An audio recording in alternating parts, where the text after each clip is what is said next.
Hello everyone, welcome to Crystal IQ knowledge. इस वीडियो में हम पढ़ेंगे क्लास 11 पॉलिटिकल थ्योरी बुक का चैप्टर 6 सिटीजनशिप। सिटीजनशिप के बारे में हम जानेंगे इस चैप्टर में।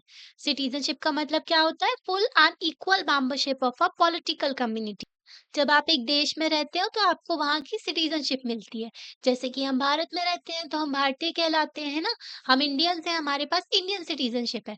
कई सारे लोग ऐसे होते हैं जिनके पास में ये सिटीजनशिप नहीं होती है। ठीक है, सिटीजनशिप होती है तो हमें कई सारे राइट्स मिलते हैं। ओके, हम किसी भी हाईएस्ट पोजीशन में जाकर के वहां पर जो अप्लाई कर सकते हैं। ओके, जैसे कि प्रेसिडेंट बन सकते हैं, हम प्राइम मिनिस्टर बन सकते हैं, मेंबर बन सकते हैं पार्लियामेंट के, एमपी, ठीक है, एमएलए बन सकते हैं, ऑफिसर्स बन सकते हैं हम। ओके, तो कई सारी चीजें होती हैं सिटीजनशिप होने से। तो सिटीजनशिप जो है हमारे संविधान के पार्ट 2 में है। ओके, आर्टिकल 5 टू 11 तो सिटीजनशिप के बारे में दिया हुआ है। फंडामेंटल राइट्स है पार्ट 3 में। ठीक है, पार्ट 3 में फंडामेंटल राइट्स दिए गए हैं, आर्टिकल 12 से लेकर के 35 तक। तो सिटीजन्स को ये अधिकार दिए गए हैं। ओके, तो सिटीजनशिप जो इस चैप्टर में ना हम कई सारी चीजें जानेंगे। जैसे कि 6.2 एंड 6.3 में जो है हम कुछ डिबेट्स देखेंगे और स्ट्रगल देखेंगे। जो भी इंटरप्रिटेशन है ना, ये टर्म जो फुल एंड इक्वल मेंबरशिप का मतलब क्या है, इसके बारे में हम समझेंगे। 6.4 में हम डिस्कस करेंगे रिलेशनशिप क्या है एक सिटीजन का और नेशन का। क्राइटेरिया भी होता है सिटीजनशिप का जो अडॉप्ट किया जाता है डिफरेंट कंट्रीज में। जैसे कि इंडिया की सिटीजनशिप पाने के लिए क्या करना होता है? इंडिया की सिटीजनशिप कई लोग जो है पाते भी हैं। ओके, और कई सारे लोग जो है रिनाउंस भी करते हैं, छोड़ भी देते हैं सिटीजनशिप। और ना जैसे कि जो सिटीजनशिप एक्ट है 1955 का, इसके तहत जो है हमारे यहाँ क्राइटेरिया डिफाइन है कि बर्थ के बेसिस पे सिटीजनशिप दी जाती है। ठीक है, रजिस्ट्रेशन के बेसिस पे दी जाती है, डिसेंट के बेसिस पे दी, तो कई सारे जो क्राइटेरिया होते हैं जिसके बेसिस पे सिटीजनशिप दी जाती है। थ्योरीज ऑफ डेमोक्रेटिक सिटीजनशिप, तो इसके बारे में हम जानेंगे। ये क्या कहते हैं डेमोक्रेटिक सिटीजनशिप की थ्योरी? कि सिटीजन जो है वो यूनिवर्सल होते हैं। ठीक है, सिटीजनशिप जो होती है वो यूनिवर्सल होती है। क्या इसका मतलब ये होता है हर पर्सन जो आज के टाइम पर है वो एक्सेप्ट किया जाए मेंबर ऑफ वन या फिर दूसरे स्टेट। जब हम वर्ल्ड लेवल पे बात करते हैं ना तो हम कंट्रीज को स्टेट की तरह डिफाइन करते हैं। तो हम किस तरीके से डिफाइन करेंगे जो स्टेटलेस पीपल हैं? कई सारे लोग जो होते हैं उनके पास में जो है सिटीजनशिप नहीं होती है। जैसे कि ना म्यांमार में क्या है, रोहिंग्या मुस्लिम्स हैं। ठीक है, रोहिंग्या कम्युनिटी ना उनको एग्जीक्यूट किया गया, वहां से भगाया गया है ना। जैसे कि यूक्रेन में जो है क्राइसिस हुआ तो वहाँ के लोग क्या किए, वॉर की वजह से उनको वहाँ से माइग्रेट करना पड़ा। कई सारे लोग जो हैं यूके, यूएस, यूरोप में ऐसे जाते हैं। ठीक है, ताकि उनको जो वहाँ पर बेटर लाइफ मिल सके तो वो माइग्रेट करते हैं, पर उनके पास में सिटीजनशिप नहीं होती है। ओके, रिफ्यूजी के तौर पे रहते हैं कई लोग, और कई लोग जो है इलीगल माइग्रेंट्स के तौर पे जाते हैं। ठीक है, तो स्टेटलेस पीपल के बारे में भी हम देखेंगे। तो स्टेटलेस पीपल होते हैं ना तो उनके पास में सिटीजनशिप नहीं, तो उनके पास में कोई अधिकार नहीं होते हैं। ठीक है, जैसे हम भारत के नागरिक हैं तो सरकार का कर्तव्य होता है कि हमें प्रोटेक्ट करना। कहीं हम ट्रैवल करते हैं तो हम इंडियंस के तौर पे जाने जाते हैं, कहीं भी बाहर जाते हैं तो आप देखोगे विदेशों में इतने सारे इंडियंस लोग रहते हैं, है ना, फॉरेन कंट्रीज में।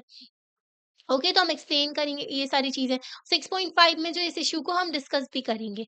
लास्ट सेक्शन जो है 6.6 इसमें डिस्कस करेंगे हम ग्लोबल सिटीज़नशिप का जो है ना टॉपिक है उसको।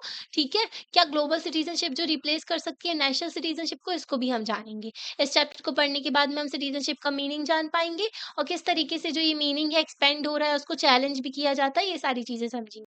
तो इंट्रोडक्शन है, सिटीजनशिप का मतलब क्या होता है, डिफाइन किया गया है इसको full and equal membership of a political community के तौर पे।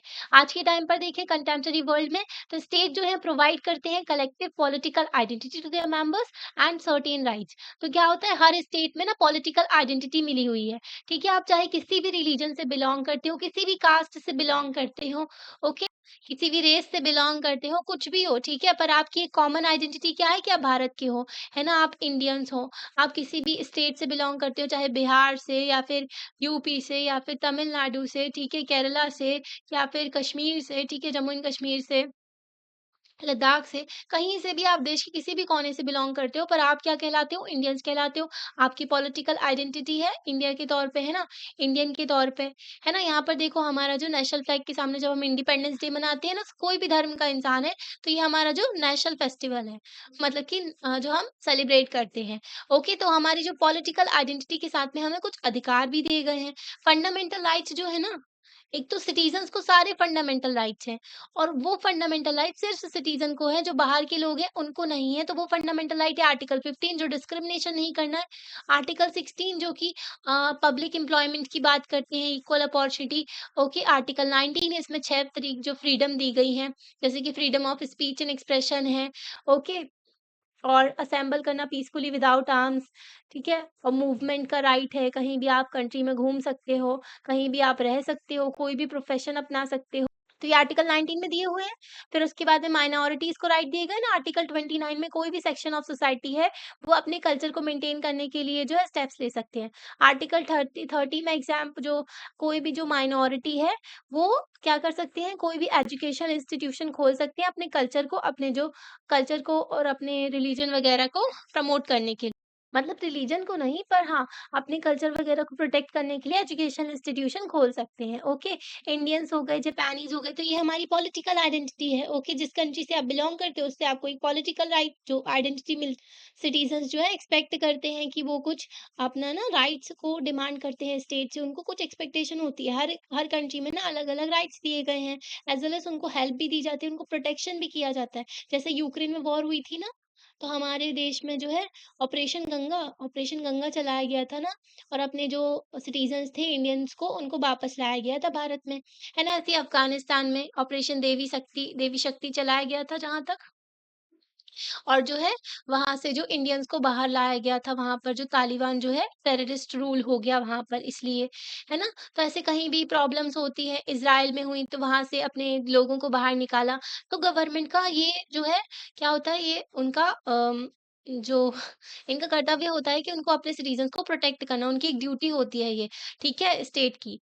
अ, और जो हम अब दूसरे देश में ट्रैवल भी करते हैं ना, तो उसमें भी ओके, जैसे कि कहीं और हम रहते हैं, जैसे कि कोई इंसान होता है ना, जो इंडियन सिटीज़नशिप तो है पर बाहर रह रहे हैं, ओके, दूसरी कंट्री में रह रहे हैं, तो वो एम्बेसी से कॉन्टैक्ट करते हैं, एम्बेसी जो रिप्रेज़ेंट करती है भारत को। ओके, तो वहाँ पर इम्पोर्टेंस होती है full membership of the state की। इसको एप्रिशिएट तब करोगे, तो बहुत इम्पोर्टेंस होती है जब आपको फुल मेंबरशिप दी गई है स्टेट की, मतलब कि आपको सिटीजनशिप दी गई है। तो इसकी इम्पोर्टेंस आप तब जान पाओगे, इसको एप्रिशिएट तब करोगे जब आपको पता चलेगा कि कई सारे लोग हैं, थाउज़ेंड्स ऑफ पीपल हैं, हज़ारों लोग हैं जो वर्ल्ड में, उनकी बुरी किस्मत है, उनको जो है फोर्स्ड हो गए हैं कि वो उनको एक रिफ्यूजी की तरह रहना पड़ता है, इल्लीगल माइग्रेंट की तरह रहना पड़ता है। कोई भी स्टेट उनको जो है रखने को तैयार नहीं है और ना ही उनको कोई सिटीज़नशिप देने को तैयार है, मतलब कि फुल मेंबरशिप देने को तैयार। बहुत सारे लोग हैं वर्ल्ड में ऐसे जिनके पास में सिटीज़नशिप है ही नहीं, सिटीज़नशिप नहीं तो उनके पास में कोई राइट नहीं है। ओके, उनके पास जो स्टेट उनको प्रोटेक्ट नहीं कर रहा है, उनको बहुत ही बुरी कंडीशन में रहना पड़ता है। ओके, तो सिटीज़नशिप होना उनके पास में गोल बन गया है उनका, ठीक है? ताकि जो है वो लोग जो है स्ट्रगल कर रहे हैं, ठीक है? जैसे कि पैलेस्टीन रिफ्यूजी है मिडल ईस्ट में, तो बहुत सारे जब इज़राइल और पैलेस्टीन का इश्यू हुआ, तो वॉर वगैरह हुई, तो उसकी वजह से कई सारे पैलेस्टीनियन वहाँ से छोड़ कर के भागे, ठीक है? मिडल ईस्ट में गए, ठीक है? अपनी जान बचाने के लिए, तो वहाँ पर भी उनको कोई भी जो सिटीज़नशिप देने को तैयार नहीं है, ओके? जहाँ भी यूरोप में भी गए तो। ऐसे ही कई सारे रिफ्यूजीज़ होते हैं, इल्लीगल माइग्रेंट्स होते हैं, जो गलत तरीके से नहीं बॉर्डर क्रॉस करके दूसरी कंट्री में घुस जाते हैं, तो उनको भी कोई सिटीज़नशिप नहीं देता है। सिटीज़नशिप नहीं होती ना, तो एक बाहर वाले इंसान की तरह रहते हैं उस देश में, और ना उनके पास में एजुकेशन का राइट होता है, ठीक है? मतलब उनको कुछ भी नहीं मिल पाता है, फिर ना हेल्थ की सर्विस मिल पाती है, ओके? उनके बच्चे जो हैं पढ़ नहीं पाते हैं, है ना? और फिर जैसे कि उनको जो है काम वगैरह नहीं कर पाते हैं, क्रिमिनल एक्टिविटीज़ में भी इन्वॉल्व हो जाते हैं, तो कई सारे जो इश्यूज़ देखे गए थे। रोहिंग्या जो है बांग्लादेश और इंडिया में घुस आए थे, ऑलरेडी इन दोनों की पॉपुलेशन बहुत ज़्यादा है ना? तो कैसे लोगों को टैकल करें, है ना? रिसोर्सेज़ मिनिमम है, अपने देश के लोगों को देखें कि बाहर वालों को देखें, तो ये भी चीज़ आ जाती है।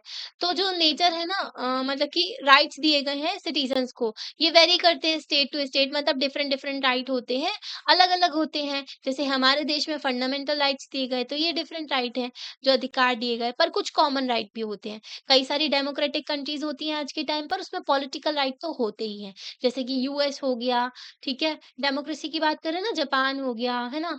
इंडिया हो गया, यूके, फ्रांस, तो कई सारी कंट्रीज़ हैं यूरोप में भी। तो जो डेमोक्रेटिक कंट्री है ना, वहाँ पर कुछ चीज़ें जो है कॉमन है, जैसे कि पॉलिटिकल राइट दिए गए हैं, जैसे कि राइट टू वोट दिया गया है।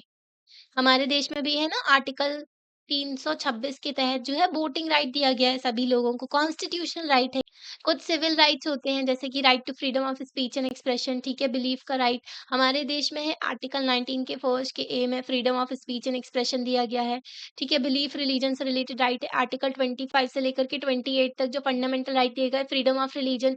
सोशो इकोनॉमिक राइट्स भी दिए जाते हैं जैसे कि राइट टू मिनिमम वेज, ठीक है, एटलीस्ट इतनी मिनिमम वेज दो कि भाई इंसान जो है कमा रहा है तो अपना घर तो चला सके, है ना, अपनी ज़िंदगी को लेकर के चल सके आगे। राइट टू एजुकेशन, हमारे देश में भी राइट टू एजुकेशन ऐड किया गया था, 86th कॉन्स्टिट्यूशनल अमेंडमेंट किया गया था 2003 में। ये जो है फंडामेंटल राइट बनाया गया, आर्टिकल 21 ए ऐड किया गया संविधान में। ओके, आर्टिकल 21 में राइट टू लाइफ है, आर्टिकल 21 ए में राइट टू एजुकेशन बन गया। ओके, आर्टिकल 21 में राइट टू एजुकेशन बन गया जो कि 6 से लेकर के 14 साल तक के बच्चों का फंडामेंटल राइट है कि उनको एजुकेशन मिले, elementary education. Equality of rights की बात करते हैं और स्टेटस की, है ना, ये भी बेसिक राइट है सिटीजनशिप का। तो कुछ राइट जो है कॉमन देखने को मिलते हैं हमें अलग-अलग देशों में, है ना, डेमोक्रेटिक जो कंट्रीज़ है वहाँ। तो ये जो राइट आप एन्जॉय कर रहे हो ना, हर कंट्री में देखो तो वो बहुत ज़्यादा स्ट्रगल के बाद में मिले हैं। ब्रिटिशर्स जब हमारे देश में रूल किया करते थे तो लोगों के पास में अधिकार नहीं थे। किसी को भी वो अरेस्ट करके जेल में डाल दिया करते थे, किसी को भी freedom of speech and expression नहीं था। ओके, तो बहुत ही ज़्यादा अत्याचार किया करते थे, वो भेदभाव किया करते थे। अर्लीस्ट स्ट्रगल देखने को लिए जो ना लोगों ने फ़ॉ फ़ा जो लड़ाई की अपने इंडिपेंडेंस के लिए, ठीक है? इंडिपेंडेंस में ही उन्होंने इन्वॉल्व कर दिया था कि उनको राइट मिलेगा, ठीक है? और जो पावरफुल मोनार्कीज़ के अगेंस्ट, मतलब कि मोनार्की क्या होता है? जहाँ पर एक पर्सन का रूल होता है। ओके, जैसे कि किंग हो गया, है ना? तो मोनार्क भी कहते हैं उसको, तो एक पर्सन का रूल होता है ना? तो इंडिपेंडेंस के लिए जो फाइट किया, यूरोपियन कंट्रीज़ में भी एक्सपीरियंस किए गए थे ये स्ट्रगल। ये यूरोपियन कंट्रीज़ जो है इन्होंने बाद में वर्ल्ड में अपनी बहुत सारी कॉलोनीज़ बना ली थी, पर इससे पहले जो है इनके यहाँ भी जो है बहुत ज़्यादा जो प्रोटेस्ट वगैरह हुए थे। विमेन्स जो है उनको तो कोई अधिकार ही नहीं थे इनके यहाँ, ओके? तो पहले क्या होता था यहाँ पर जो है जो प्रॉपर्टी वाले मेन होते थे उनको बस जो है फंडामेंटल राइट था उनका कि वोट देना, मतलब उनके पास में वोटिंग का अधिकार हुआ करता था, ठीक है? उन्हीं को अधिकार होते थे। बाद में वुमेन ने बहुत स्ट्रगल किया, वहाँ पर वुमेन्स मूवमेंट चले, तब जाके उनको जो है वोटिंग राइट मिला। फिर बाद में और दूसरे राइट्स की डिमांड की गई, ठीक है? तो यहाँ पर ना एक एग्ज़ाम्पल दिया है यूरोपियन कंट्री, जैसे कि वॉलेंट रेवोल्यूशन देखने को मिला था, फ्रेंच रेवोल्यूशन जो है। तो यहाँ पर 1789 में हुआ था फ्रांस में, 1789 में जो फ्रेंच रेवोल्यूशन हुआ, तो यहाँ पर लिबर्टी, इक्वालिटी एंड फ्रेटर्निटी का प्रमोट किया गया था, नारा दिया गया था, जो कि हमने अपने संविधान में भी इंक्लूड किया है, फ्रांस से ही ये लिया है, ठीक है? जो लिबर्टी, इक्वालिटी एंड फ्रेटर्निटी है। हुँ, लिबर्टी आप समझते हो ना? इक्वालिटी एंड फ्रेटर्निटी, भाईचारा। ओके, तो फ्रांस में क्या हो रहा था, वहाँ पर भी जो है 2 क्लासेस तो कोई भी टैक्स नहीं पे करती थी, जो थर्ड क्लास थी, जो कॉमन पीपल थे उनसे खूब सारा टैक्स लिया जाता था। ओके, और जो वहाँ के किंग थे शायद तक लुईस वगैरह, तो वो ना बहुत ज़्यादा टैक्स लगाया करते थे लोगों के ऊपर, तो लोग इतना परेशान हो गए थे, इतनी ज़्यादा महँगाई हो गई थी, लोगों के पास में खाने को नहीं था, फिर भी उनसे टैक्स लिया जा रहा था। अंग्रेज़ भी तो हमारे साथ ऐसे ही करते थे, वो लोग क्या करते थे, चाहे फसल खराब हुई हो पर फिर भी किसानों को टैक्स देना ही पड़ेगा। ओके, कर कहते थे ना, कर देना ही पड़ता था। ओके, तो कई सारी प्रॉब्लम्स देखने को मिलती थी। वैसे ही जब-जब इनइक्वालिटीज़ होती है, तब जब-जब गवर्नमेंट जो है अपनी हदें पार कर देती है ना, जो रूलर्स होते हैं, फिर लोगों को गुस्सा फूटता है, फिर रेवोल्यूशन होता है।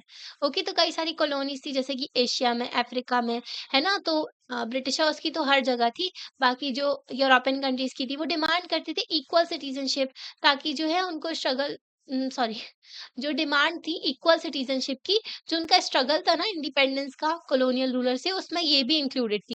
तो ये भी उसका पार्ट था। ओके, साउथ अफ्रीका में हमने देखा था अपार्थाइड मूवमेंट चलता था ना, फ्रीडम चैप्टर में हमने पढ़ा था, किस तरीके से जो है long walk to freedom, Nelson Mandela, है ना? लॉन्ग वॉक टू फ्रीडम उनका देखा था ना जो बुक थी, तो नेल्सन मंडेला थे, उनको नोबेल प्राइज़ भी दिया गया था।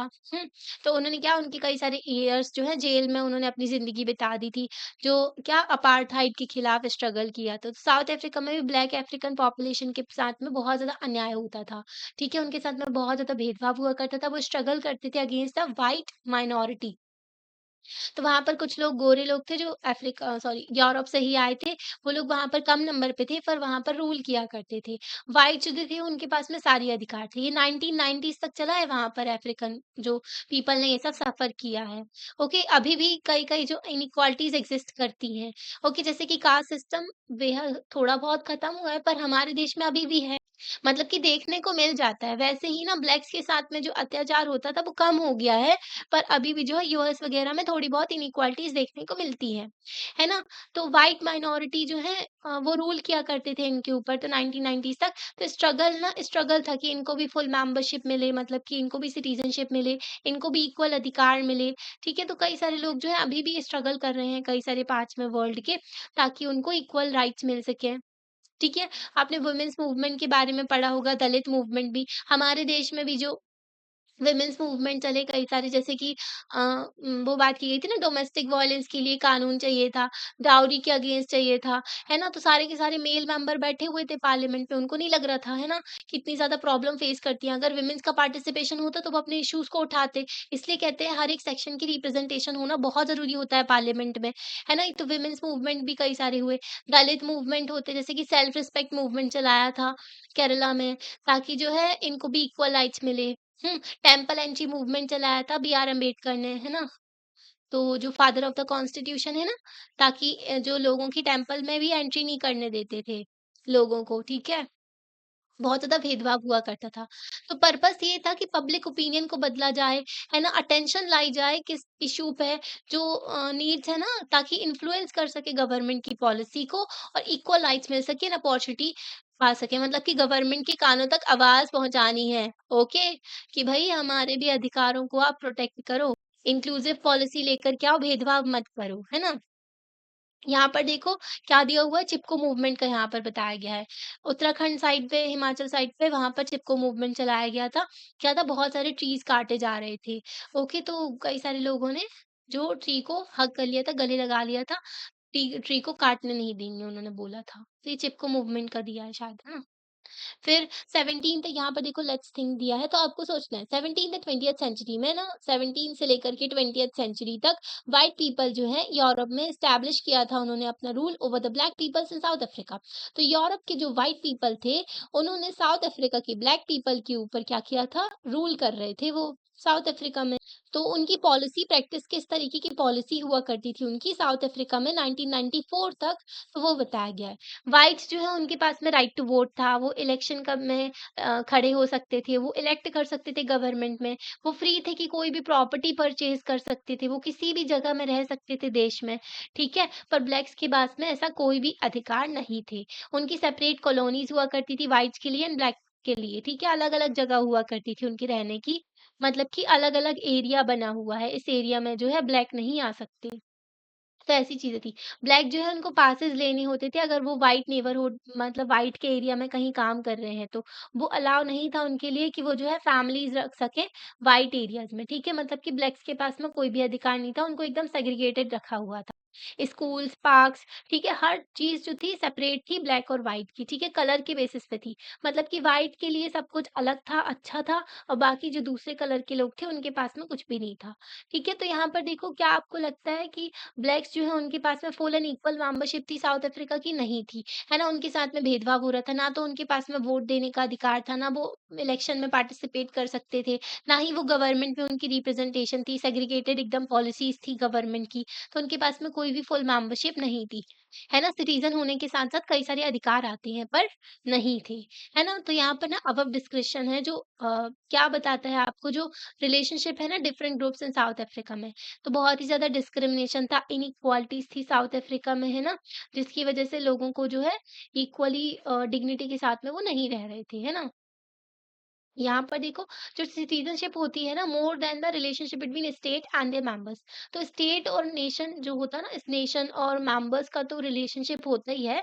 सिटीज़न का और स्टेट का रिलेशनशिप होता ही है, पर इसके साथ-साथ सिटीज़न टू सिटीज़न रिलेशनशिप भी होता है। मतलब कि कुछ कर्तव्य होते हैं, कुछ ऑब्लिगेशंस होती हैं सिटीज़न की एक-दूसरे के प्रति भी और सोसाइटी के प्रति भी, है ना? तो आप एक समाज में रह रहे हो तो आपको एक सभ्य तरीके से रहना होता है ना? ये क्या हो गया? तो ये सिर्फ लीगल ऑब्लिगेशन नहीं होती है, इसके साथ-साथ मोरल ऑब्लिगेशन भी होती है कि पार्टिसिपेट करना, कंट्रीब्यूट करना एंड शेयर करना shared life of a community. तो सोसाइटी में रहते हैं, सब लोग साथ में रहते हैं, उनको पार्टिसिपेट भी करनी होती है चीज़ों में और कंट्रीब्यूट भी करना होता है। सिटीज़न्स जो होते हैं, उनको ना कंसीडर किया जाता है inheritors and trustee of the culture and national resources of the country. मतलब कि आपको अपने देश की रिसोर्सेज मिल रही हैं, ठीक है? जैसे पेरेंट्स की प्रॉपर्टी बच्चों को दी जाती है ना, वैसे ही इनहेरिट करना, तो उनको माना जाता है। ट्रस्टी है, उनको अपने देश के कल्चर की, रिसोर्सेज की ध्यान रखना है ना? रिसोर्सेज को इफेक्टिवली यूज़ करना है, एक्सप्लॉइट नहीं करना है। ओके, जैसे कि आपको वाटर रिसोर्सेज मिली हुई, तो आप उसको पॉल्यूट मत करो, ठीक है? उसका ढंग से यूज़ करो, जुडिशियस यूज़ करो। कई लोग हैं, उनके पास तो पानी भी नहीं होता है ना? वैसे ही जैसे और भी चीज़ें होती हैं, अपने कल्चर को प्रोटेक्ट करना। कई सारे देश में ना जैसे कि अफ़गानिस्तान में तो बुद्धा के स्टैच्यू थे, उनको उड़ा दिया गया था, है ना? मतलब कि जो ब्लास्ट कर दिया गया था, तो कल्चर का पार्ट होता है। जैसे इंडोनेशिया में देखो ना, तो वहाँ पर अभी भी रामायण वगैरह चलता है। तो वो अपने देश में रिलीजन उनका अलग है, पर वो कल्चर का पार्ट है, ओके? तो कल्चर अलग चीज़ होती है, ठीक है? विरासत में मिली हुई है हमको ये कल्चर, हमें नेचुरल रिसोर्सेज़ जो चीज़ें मिली हुई हैं, हमारे देश ने जो है, तो उन सबको इफेक्टिवली यूज़ करना। गुड वे एक अच्छा तरीका होता है समझने का पॉलिटिकल कॉन्सेप्ट को कि आप इस तरीके से देखें। तो एक तरीका होता है जो पॉलिटिकल कॉन्सेप्ट को जानने का कि आप उन लोगों से देखें, मतलब कि डेफिनेशन दी गई है सिटीज़नशिप की, ठीक है? पर कुछ लोग जो हैं उनको इंक्लूड ही नहीं किया गया सिटीज़नशिप में, ठीक है? तो उनकी नीड्स और एस्पायरेशन उससे फुलफिल नहीं हो रही हैं, ठीक है? तो वो लोग क्या करेंगे, इस कॉन्सेप्ट को, इस डेफिनेशन को चैलेंज करेंगे। तो इस तरीके से समझना होता है। Full and equal membership. तो आपने जैसे कि आपने कभी ट्रैवल किया है क्राउड में, है ना? जब रेलवे कंपार्टमेंट होते हैं, मतलब भरी-भरी ऐसी देखो बस होती है, ऐसी ट्रेन भी होती है ना? तो आपने देखा होगा जो पहले आता है, वो फाइट करता है दूसरों के साथ में, ठीक है? एंटर करने के लिए, ओके? तो अंदर जाने के बाद बस के तो उनका एक ही काम हो जाता है इंटरेस्ट कि बाहर वाले को अंदर मत आने दो, है ना? तो दूसरों को बाहर रखो। तो उनका शेयर इंटरेस्ट, पहले तो वो एक-दूसरे से लड़ रहे थे बस के अंदर जाने के लिए। फिर बाद में जब अंदर पहुँच गए तो उनका शेयर्ड इंटरेस्ट हो गया, एक जैसा इंटरेस्ट हो गया उनका कि उनको बाहर वाले को अंदर नहीं आना है। ठीक है? तो एक डिवीज़न था वो डेवलप हो गया इनसाइडर एंड आउटसाइडर में। अब ये इनसाइडर वाले एक हो गए हैं और ये आउटसाइडर वाले अलग हो गए, ठीक है? तो ये आउटसाइडर हो गए, आउटसाइडर्स जो हैं उनको थ्रेट हो जाता है, फिर उनको खतरा हो जाता है, ठीक है? उनको खतरे के तौर पे, क्योंकि जितने ज़्यादा लोग आते जाएँगे बस उतनी ज़्यादा भरती जाएगी और धक्का-मुक्की बढ़ती जाएगी, है ना? तो इनसाइडर्स चाहते हैं कि आउटसाइडर्स ना आएँ, ओके? और जब ये आउटसाइडर्स ही इनसाइडर बन जाएँगे ना, जब अंदर चले जाएँगे, तो ये भी नहीं चाहेंगे कि आउटसाइडर आए। तो सिमिलर प्रोसेस ही होता है फ्रॉम टाइम जब हम सिटीज़ की बात करते हैं, रीजन की बात करते हैं और नेशन की भी बात करते हैं, ठीक है? As a whole. तो अगर हम सिटी की बात करें, नेशन की या फिर रीजन, किसी पर्टिकुलर रीजन की बात करें, तो सेम चीज़ ही होती है। तो अगर जॉब की बात करते हैं, जैसे कि मेडिकल फैसिलिटी होती है, एजुकेशन होते हैं, medical care, education, natural resources like land हो गया, ज़मीन हो गया, वाटर हो गया, है ना? तो ये लिमिटेड है। हम डिमांड करते हैं कि रिस्ट्रिक्ट करो एंट्री ऑफ आउटसाइडर। तो हमारे पास तो उतना ही ज़मीन है ना भारत की, उतनी ही जो रिसोर्सेज़ हैं, ठीक है? पॉपुलेशन बढ़ती जा रही है, तो उनकी डिमांड भी बढ़ती जा रही है। जितनी ज़्यादा पॉपुलेशन होगी, उतनी ज़्यादा डिमांड होगी हेल्थ केयर सर्विसेज़ की, एजुकेशन की, वाटर की, है ना? लैंड की, तो कई सारी डिमांड बढ़ती जाएँगी, एनर्जी की, ठीक है? इलेक्ट्रिसिटी वगैरह लगे, भले ही फेलो सिटीज़न हो, हमारे जो साथ वाले ही लोग हों, पर हम उनको एंटर करने से मना कर देते हैं। हम नहीं चाहते कि बाहर के लोग हमारे देश में आएँ और वो जो है हमारे रिसोर्सेज़ पे, बोलते हैं ना कि पॉपुलेशन ऑलरेडी हमारी पॉपुलेशन है और बाहर के लोग आ जाएँगे तो उनका बर्डन और हो जाएगा, है ना? तो ऐसा बोले जाता है, ठीक है? तो आपने सुना होगा slogan Mumbai is for Mumbai makers, है ना? तो देश के अंदर ये डिवीज़न नहीं होना चाहिए। जैसे कि कई लोग होते हैं ना कर्नाटका या फिर मुंबई या फिर अलग-अलग स्टेट के लोग होते हैं ना, तो बोल देते हैं कि ये जॉब तो हमारे लोकल लोगों के लिए है। तो इससे फंडामेंटल राइट्स का वॉयलेशन हुआ था। तो फिर सुप्रीम कोर्ट ने इसको नल एंड वॉइड कर, मतलब कई सारे जो स्टेट के कानून थे उसको खत्म कर दिया था कि ऐसा नहीं कर सकते आप, ठीक है? देश के अंदर आप ये डिवीज़न नहीं कर सकते। तो ऐसी फीलिंग एक्सप्रेस करते। तो रीजन के बेसिस पे हमने देखा है ना कि पर्टिकुलर जो रीजन में होता है ना, कुछ सिटीज़ में कैसी लोगों की भावना हो जाती है। ऐसे ही सिमिलर स्ट्रगल देखने को मिलते हैं डिफरेंट पार्ट्स ऑफ इंडिया में एंड द वर्ल्ड में। वर्ल्ड में भी देखने को मिलता है अलग-अलग कंट्रीज़, यूरोप वाले भी जो है वो नहीं चाहते कि उनके देश में बाहर के लोग आएँ। तो कोई भी देश का इंसान जो है ऐसी उनकी सोच हो जाती है, ठीक है? वर्ल्ड में भी देखने को मिलता है। तो क्वेश्चन आता है सामने कि क्या है भाई फुल एंड इक्वल मेंबरशिप, इसका मीनिंग क्या है, ठीक है? तो क्या इसका मतलब ये है कि सिटीज़न जो एन्जॉय करें सारे के सारे equal rights and opportunities wherever in the country they may और डिसाइड टू लिव और स्टडी और वर्क। मतलब कि वो कहीं भी रह रहे हो देश में, उनके पास में क्या वो कहीं भी रह रहे हो, कहीं भी पढ़ रहे हो, कहीं पर काम कर रहे हो, पर उन वो जो है सारे के सारे राइट्स एंड अपॉर्च्युनिटीज़ को एन्जॉय करें। क्या इसका मतलब ये होता है कि सारे के सारे सिटीज़न चाहे वो अमीर हो, चाहे गरीब हो, वो एन्जॉय करें बेसिक राइट्स एंड फैसिलिटी? हुँ, उनको बेसिक राइट्स मिले और फैसिलिटी मिले, तो ये भी क्वेश्चन आता है, क्या इसका मतलब ये होता है? तो फुल एंड इक्वल मेंबरशिप का मतलब क्या होता है? इस सेक्शन में जो हम एक्सप्लोर करेंगे मीनिंग ऑफ सिटीज़नशिप, फोकस करेंगे फर्स्ट ऑफ दीज़ क्वेश्चन। तो इन क्वेश्चंस पे हम देखते हैं। वन ऑफ द राइट्स जो राइट गारंटी किया जाता है, हम एक सिटीजन है, हम नागरिक हैं देश के। ओके, तो हमको अपने देश में जो है राइट्स दिए जाते हैं। ठीक है, कई सारे राइट दिए जाते हैं, जैसे कि फ्रीडम ऑफ मूवमेंट। हमें फ्रीडम ऑफ मूवमेंट दिया गया, हम किसी भी स्टेट में जाकर के रह सकते हैं, मूव कर सकते हैं, वहां पर है ना, घूम सकते हैं। तो ये राइट ना बहुत ही इंपॉर्टेंट होता है वर्कर के लिए।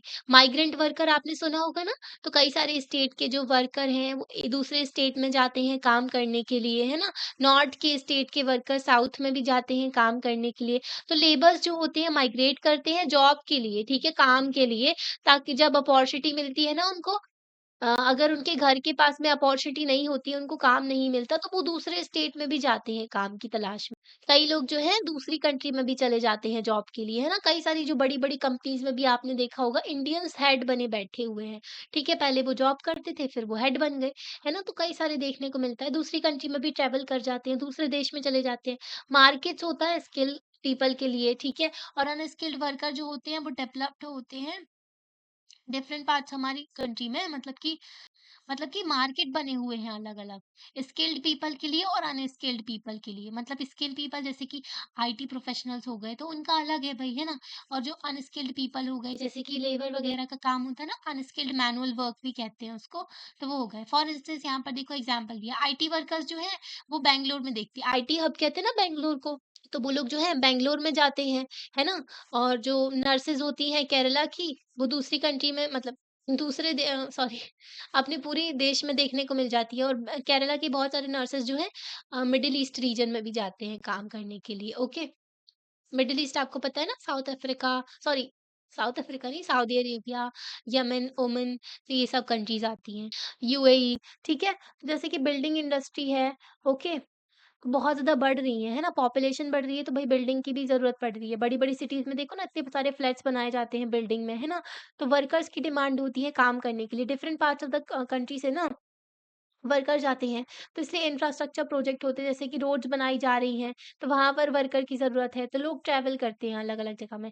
आपने देखा होगा वर्कर्स जो हैं डिफरेंट रीजन के आपके आस-पास भी होम, आपके घर के पास भी, और स्कूल में कभी आपके घर में काम वगैरह हुआ होगा, मतलब कि रिनोवेशन या फिर कुछ भी बनवाया होगा, या फिर आस-पास आपने कहीं देखा होगा, स्कूल में देखा होगा, है ना? तो अलग-अलग वर्कर्स आते हैं काम करने के लिए, है ना? तो कुछ लोग जो होते हैं मतलब हाउएवर, तो ना लोग थोड़ा ना रेजिस्टेंस भी क्रिएट करते हैं कि बाहर के लोग आकर के हमारी जॉब ले रहे हैं, है ना? ओके, मतलब कि आउटसाइड एरिया के बाहर के लोग आकर के जॉब करने को तैयार हो जाते हैं कम वेजेस में, क्योंकि ना परिवार को पालने के लिए लोग ना, मतलब कम पैसों में भी काम करने को तैयार हो जाते हैं, इतनी ज़्यादा अनएम्प्लॉयमेंट है हमारे देश में। तो डिमांड जो है चीप लेबर बहुत ज़्यादा है हमारे देश में, ठीक है? तो इस डिमांड की वज़ह से डेवलप हो जाता है रिस्ट्रिक्ट सर्टेन जॉब्स जो हैं इसी स्टेट को बिलॉन्ग करती हैं, और लोकल लैंग्वेज वालों के लिए बस। मतलब कि लोग डिमांड करते हैं कि जॉब्स में रिजर्वेशन दे दो, ये जॉब जो है पर्टिकुलर स्टेट के जो लोकल लोग हैं, जो लोकल लैंग्वेज बोलते हैं, उन्हीं को दी जाए। तो पॉलिटिकल पार्टी ना इसको मुद्दा बना लेती हैं और वोट के लिए वो ये काम भी करती हैं। झारखंड में, हरियाणा में ये सब इश्यू देखे गए थे। उन्होंने क्या किया था, लोकल जो लोगों के लिए जॉब में रिजर्वेशन कर दिया था। जो माइग्रेंट्स थे, बाहर से आते थे जॉब के लिए, तो ये जो है स्किल्ड वर्क की बात की जा रही कंपनीज़ वगैरह में, ठीक है? तो इससे क्या हो रहा था, बहुत ज़्यादा प्रॉब्लम क्रिएट हुई। कंपनी जो है वो टैलेंट के बेसिस पे जॉब देंगी ना, उनको तो प्रॉफिट चाहिए, ऐसे ही थोड़ी ना किसी को भी रख लेंगी, ठीक है? तो रिज़र्वेशन का इश्यू तो सुप्रीम कोर्ट में केस भी गया था ये, तो उन्होंने बोला कि फंडामेंटल राइट्स का वॉयलेशन हो रहा है यहाँ पर, ठीक है? आर्टिकल 14 का right to equality before law की बात की गई थी, है ना? तो आर्टिकल 15 का डिस्क्रिमिनेशन नहीं करना, आर्टिकल 16 का, है ना? 19 में मूवमेंट का, प्रोफेशन का, तो कई सारे राइट्स का वॉयलेशन डिस्क्रिमिनेशन हो रहा है। तो ये जो रेजिस्टेंस है ना, लोगों की जो नफरत हो जाती है, जो इतना जो वो मतलब कि मना करने लगते हैं कि बाहर के लोग हमारे यहाँ ना आए, तो ये क्या ऑर्गेनाइज वायलेंस हो जाता है अगेंस्ट आउटसाइडर। मतलब कि बाहर के लोग आ रहे हैं, अरे अपने देश के ही तो हैं लोग, पता नहीं ऐसा क्यों बाहर के लोग करने लगते हैं, स्टेट में भी पर्टिकुलर। तो बाहर के लोग के नाम पर फिर वायलेंस भी हो जाता है। हर रीजन जो है इंडिया में, उसने कुछ ना कुछ ऐसा मूवमेंट देखा है, ठीक है। तो क्या ये मूवमेंट जस्टिफाइज है? मतलब कि इनको जस्टिफाई कह सकते हो आप, इनको सही कह सकते हो क्या? नहीं है, है ना? तो क्या होता है कि हम सभी लोग गुस्सा हो जाते हैं, हम सभी लोग नाराज़ हो जाते हैं, अगर जो मतलब एकजुट भी हो जाते हैं हम सब लोग, गुस्सा भी दिखाते हैं अगर किसी इंडियन वर्कर्स को है दूसरी कंट्री में गलत तरीके से ट्रीट किया गया हो वहाँ की लोकल पॉपुलेशन ने। जैसे कि ना हमारे बहुत सारे वर्कर्स जो हैं, माइग्रेंट वर्कर्स होते हैं, वो मिडल ईस्ट में काम करने के लिए जाते हैं, है ना? तो वहाँ पर क्या होता है, क्या कफ़ाला सिस्टम होता है वहाँ पर, उनके साथ में एक्सप्लॉइटेशन भी हो जाता है इंडियन वर्कर्स के साथ में। सब लोग साथ में आ जाते हैं, ऐसा नहीं होना चाहिए, है ना? ऐसे ही मतलब कि सभी लोग साथ में आ जाते हैं अगर हमारे देश की बात आती है तो। वैसे नहीं, मालदीव्स ने उल्टा-सीधा बका था, है ना? हमारे यहाँ जो लक्षद्वीप के लिए और इंडियंस के लिए, तो लोगों ने वहाँ टूरिज़्म वहाँ पे बहुत ज़्यादा डाउन हो गया था, मालदीव्स जाना बंद कर दिया था लोगों ने, है ना? तो ये दिखाता है कि हम अपने एकजुट हो सकते हैं हमारे देश में अगर कोई भी इश्यू आता है तो। कई सारे कुछ लोग ये भी फ़ील करते हैं कि जो स्किल्ड और एजुकेटेड वर्कर होते हैं, जिनके पास में स्किल होती है, पढ़े-लिखे लोग होते हैं, तो वो माइग्रेट कर सकते हैं वर्क के लिए, काम के लिए दूसरे देश में, दूसरी जगह में, है ना? स्टेट जो है प्राउड भी होते हैं अगर एबिलिटी की, मतलब कि स्टेट्स प्राउड भी फ़ील करते हैं कि हमारी एबिलिटी है कि हम अट्रैक्ट कर पा रहे हैं वर्कर्स को। जैसे महाराष्ट्र में बहुत सारे लोग काम करने के लिए जाते हैं, ठीक है? तमिलनाडु वगैरह, साउथ में भी बहुत सारे लोग काम करने के लिए जाते हैं। पर जॉब जो है थोड़ी कम होती है ना, तो लोकल रेसिडेंट जो होते हैं, वो क्या होते हैं, वो नाराज़गी दिखाने लगते हैं, कॉम्पिटिशन फ्रॉम आउटसाइडर। कहते हैं बाहर के लोग आ गए काम करने के लिए, हमारी जॉब छिन रही है, ये सब बकवास बातें होने लगती हैं। देश में पर्टिकुलर ऐसा नहीं होना चाहिए, है ना? तो क्या right to freedom of movement जो है इंक्लूड राइट टू वर्क, जो किसी भी पार्ट ऑफ द कंट्री, है ना? तो हमारे देश में तो right to freedom of movement दिया गया है, मूवमेंट का अधिकार है हमें, है ना? रेसिडेंट्स का भी अधिकार है कि हम किसी भी जगह में रह सकते हैं अपने देश में, है ना? रेसिडेंट का भी अधिकार होता है, प्रोफेशन का भी अधिकार है, तो इसमें ये सब इंक्लूडेड है। डीपीएसपी है, directive principles of state policy, article जो पार्ट 4 में दिया गया है, आर्टिकल जो 36 से लेकर के 51 तक। तो इसमें जो है आर्टिकल 41 में जो है राइट टू वर्क की बात की गई है, ठीक है? मतलब स्टेट को ऐसी पॉलिसीज़ लेकर के चलनी है कि लोगों को काम वगैरह मिले, है ना? तो इसमें ये भी इंक्लूडेड है, right to freedom of movement में राइट टू वर्क भी इंक्लूडेड है, ठीक है? दूसरा फैक्टर आता है कि क्या जो कंसीडर करना चाहिए हमें, कई सारे ना मतलब डिफरेंस हो जाता है हमारे रिस्पॉन्स में कि poor migrants and skilled migrants में। मतलब कि लोग ना अलग-अलग तरीके से ट्रीट कर रहे हैं। एक है गरीब इंसान है, वो लेबर वगैरह, और पुअर माइग्रेंट है, वो भई काम करने के लिए आया जॉब की तलाश में। एक जो है बहुत ही ज़्यादा स्किल्ड माइग्रेंट है ना? वो कोई कंपनी वगैरह में काम करने के लिए आया, है ना? तो कुछ लोग ना वेलकम ना नहीं करते हैं पुअर माइग्रेंट को, मतलब उनका बिहेवियर अच्छा नहीं होता। आप देखोगे ना गरीब लोगों के साथ में लोग गलत तरीके से व्यवहार ही करते हैं, है ना? तो पुअर माइग्रेंट जो होते हैं, जो दूसरे एरिया से आते हैं, और स्किल्ड जो होते हैं लोग, एफिलेंट वर्कर्स होते हैं, उनके तरफ जो है अलग तरीके का रवैया होता है लोगों का, है ना? तो वैसे ही ना क्वेश्चन आता है सामने एक, क्या पुअर जो अनस्किल्ड वर्कर होता है, उसको सेम राइट नहीं है, राइट टू लिव, है ना? उसका भी तो फंडामेंटल राइट है आर्टिकल 21 में, और काम करने का और रहने का किसी भी पार्ट ऑफ द कंट्री में, जैसे कि एक स्किल्ड वर्कर का होता है ना? है तो वर्कर ही, वो भी इंसान है ना? चाहे वो गरीब हो, अनस्किल्ड है, पर उसका भी तो अधिकार है कि वो किसी भी जगह में रह सके अपने देश में और काम करने के लिए जा सके। तो कई सारे इश्यूज़ आते हैं जो डिबेट किए जाते हैं हमारे देश में regarding full and equal membership for all the citizens of the country, है ना? तो इसका डिबेट किया जाता है इस पे। ये जो डिबेट है ना, समटाइम्स जो है ना डेमोक्रेटिक सोसाइटी में भी निकल के आते हैं, है ना? तो क्या ये जो डिस्प्यूट्स हैं इनको सॉल्व किया जा सकता है? राइट टू प्रोटेस्ट जो है एक्सपेक्ट है एक फ्रीडम ऑफ एक्सप्रेशन का guarantee to a citizen in our constitution. तो हमारे पास आर्टिकल 19 के फर्स्ट के बी में दिया गया है राइट टू प्रोटेस्ट, मतलब peacefully assemble without the arms, है ना? तो हमारे 19 में ये दिया हुआ है आर्टिकल। ठीक है, आपको राइट टू प्रोटेस्ट दिया है, पर इसका मतलब ये नहीं है आप किसी की फ्रीडम को जो हार्म पहुंचाओ, है ना? सॉरी, फ्रीडम ऑफ एक्सप्रेशन का ही ये जो आर्टिकल 19 के फर्स्ट में स्पीच एंड एक्सप्रेशन दिया गया है, तो आपको प्रोटेस्ट का भी अधिकार है। पर प्रोटेस्ट का मतलब ये नहीं कि आप हार्म पहुँचाओ life and property of the other people. कई बार होता है ना, प्रोटेस्ट वॉयलेंस हो जाता है, प्रोटेस्ट वॉयलेंट हो जाता है। उसमें जैसे कि कोई ना गवर्नमेंट की व्हीकल वगैरह जला देते हैं, जो गाड़ियाँ खड़ी रहती हैं, या फिर बहुत ही ज़्यादा वॉयलेंट हो जाती हैं चीज़ें, प्रॉपर्टी को नुकसान पहुँचाने लगती हैं, किसी की ज़िंदगी भी चली जाती है इसमें, तो ऐसा नहीं होना चाहिए। वॉयलेंट प्रोटेस्ट हमारे यहाँ अलाउड नहीं है। ओके, हमारे देश में प्रोटेस्ट आप पीसफुली कर सकते हो कहीं पर बैठ कर के, आप किसी का फ्रीडम ऑफ मूवमेंट भी हार्म नहीं कर सकते। फंडामेंटल ड्यूटी भी है एब्जॉर्ब करना वॉयलेंस, वॉयलेंस को त्यागना, ठीक है? वॉयलेंस नहीं करना, तो ये भी हमारी फंडामेंटल ड्यूटी है। सिटीजन्स जो हैं उनको फ्री है, उनको अधिकार है, वो फ्री है कि वो इन्फ्लुएंस कर सकते हैं पब्लिक ओपिनियन को, गवर्नमेंट पॉलिसी को, ठीक है? ग्रुप को फॉर्म करके या फिर डिमॉन्स्ट्रेशन करके, है ना? कि धरने पे बैठ गए, मीडिया को यूज़ करके अपील करना पॉलिटिकल पार्टीज़ को, कोर्ट में जाना। तो कई सारे तरीके होते हैं, जैसे कि प्रेशर ग्रुप कहा जाता है। प्रेशर ग्रुप होते हैं, फार्मर्स के अलग होते हैं, ओके, बिज़नेसमैन के अलग होते हैं, लॉयर्स के अलग होते हैं। तो ये लोग अपनी डिमांड को जो रखते हैं गवर्नमेंट के सामने। पॉलिटिकल पार्टीज़ का, जैसे कि अपोज़िशन में कोई पॉलिटिकल पार्टी, उनका सहारा लेते हैं ताकि गवर्नमेंट तक उनका अटेंशन पहुँच सके, है ना? कि गवर्नमेंट उनकी इश्यू को देखे। कोर्ट को अप्रोच करते हैं अगर कोई प्रॉब्लम होती है ज़्यादा, है ना? मीडिया का हेल्प लेते हैं, ओके? तो कोर्ट जो होते हैं डिसीजन देते हैं, कई सारे जो मैटर होते हैं उसमें, जो कि अर्ज करते हैं गवर्नमेंट को कि गवर्नमेंट भाई इस इश्यू को देखे। इट में बी स्लो प्रोसेस, थोड़ा स्लो प्रोसेस हो जाता है। गवर्नमेंट जो मतलब कि कोर्ट को अप्रोच किया, फिर उसके बाद में गवर्नमेंट उस पे ध्यान देगी। पर जो है जो सक्सेस होती है कभी-कभी भी इसमें पॉसिबल भी होती है सक्सेस, है ना? अगर गाइडिंग प्रिंसिपल जो है प्रोवाइड कर रहा है full and equal membership citizens को, ये ध्यान में रखें हम, मतलब कि इसको आपको ध्यान में रखना है, full and members equal membership of the citizen को दिमाग में रखना है। तो ये पॉसिबल होगा कि हम एक्सेप्ट कर लें, मतलब सॉरी सॉल्यूशन तक पहुंचना प्रॉब्लम के इजी हो जाएगा। जो टाइम टू टाइम प्रॉब्लम्स निकल के आती है सोसाइटी में, तो अगर हम ध्यान में रखें फुल एंड इक्वल मेंबरशिप को, तो सॉल्यूशन तक पहुंच सकते हैं।